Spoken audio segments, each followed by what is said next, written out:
Good morning, everyone. This is Miss Santiago, and I'm going to be showing you 3 quick art projects today using leaves, flowers, or anything else natural that you might have in your yard.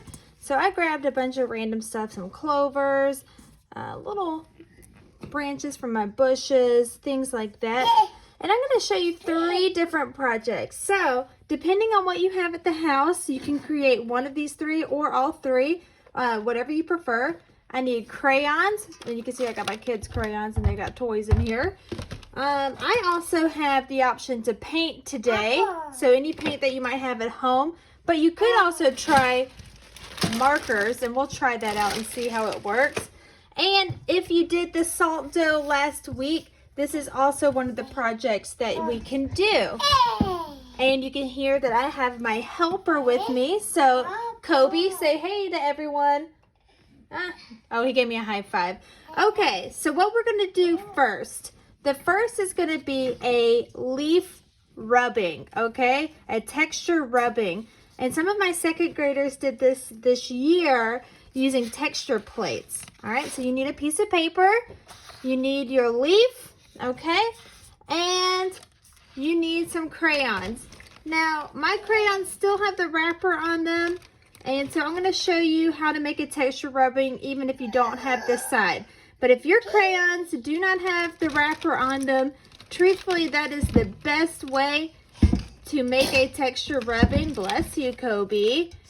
Because you can hold your crayon sideways, and you can go up and down. So, I'm going to put the vein part, the stem and the veins up right, and I'm going to set it underneath my paper. Now my paper's a little thick, so we're going to see if it actually does it. But I'm going to press really hard with the tip, holding it kind of sideways, and check it out. My leaf is showing up.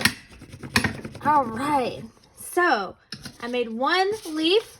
Now, because my paper is just a little bit thicker, I'm going to stick to making leaf rubbings because I don't believe that my clovers, who have really soft leaves, are going to actually show up.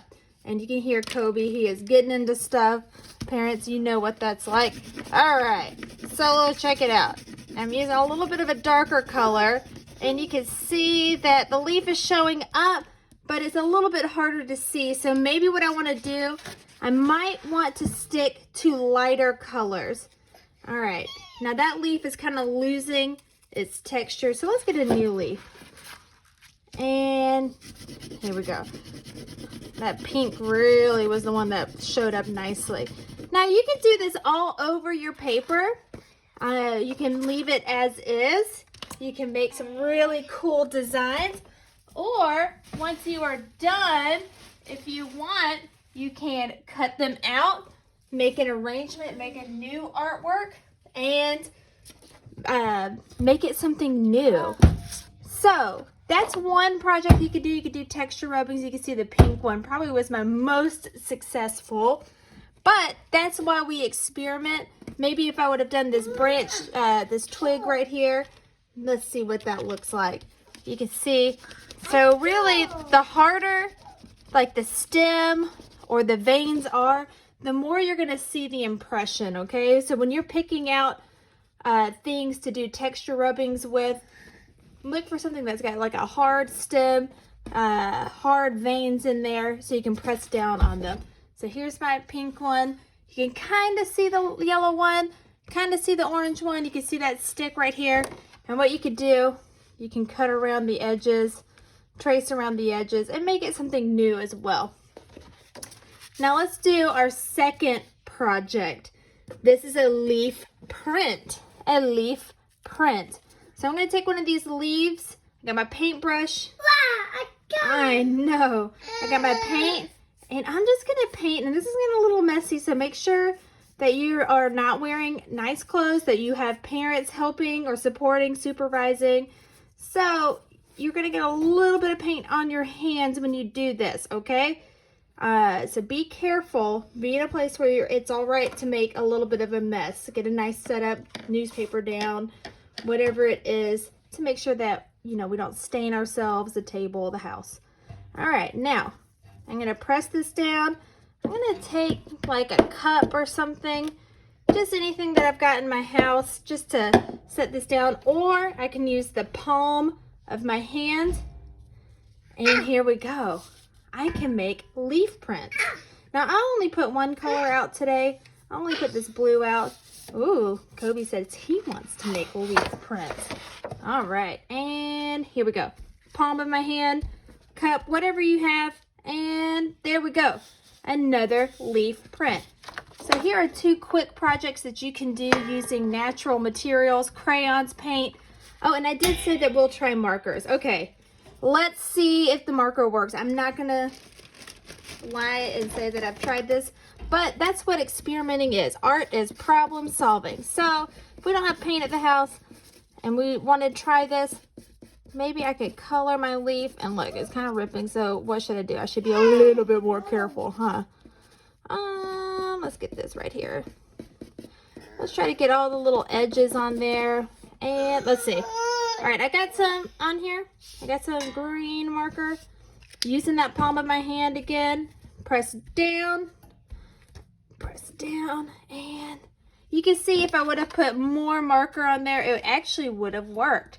So you can use paint to make a leaf print, marker, or a texture rubbing by putting the leaf under the paper, using a crayon, coloring a little bit over it to get that outline. Now my last project that I'm going to show you today, this is, last week I made a demonstration on how to make salt dough. Remember, it's a half a cup of flour, a fourth a cup of water, and a fourth a cup of salt. And remember, you can make your salt dough. Mine's actually a little soft today, but that's okay. Here we go. Make it into about a 1/4 of an inch. And now look, this is where my flowers are going to come into play. Now get like a rolling pin, or you can even use the side of a cup to roll and make an impression. So we're going to make nature impressions. Now watch this. Let's get that nice and deep in there. Maybe I'll put a leaf as well. And you kind of want it to roll out. All right, nice and thin. Maybe I could put another leaf in here. What do you think? Oh, what do you think, Kobe? Does that look pretty cool? Well, that's another flower. And let's try this 3-leaf clover. So you want to get it nice and settled in there, so it's going to make an impression. And I'm keeping it in a round shape because just like last week, you can take like a pencil or something to poke a hole in the top, and you can make a wall hanging from this. All right, let's see what it looks like when I pull it up. Okay, I got that flower. All right, I should have pressed harder on this leaf, shouldn't I? So let's see, let's get this one nice and deep in there. All right, and let's pull this up too.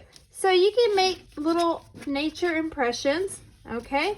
Make nature impressions. Let's roll this back in a ball. And let's see.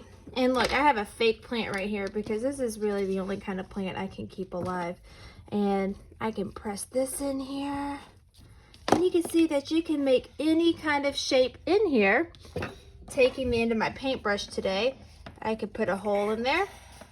And then, of course, you know, you want to kind of round it off. And you can make like a hanging wall ornament. You can make a decoration, or you can even set this in a bowl and let it dry, and you can have like a little trinket dish. Anyway, I hope that you've enjoyed this demonstration. I hope you've enjoyed Kobe's help, and if you have any questions, just let me know. Y'all have a great day.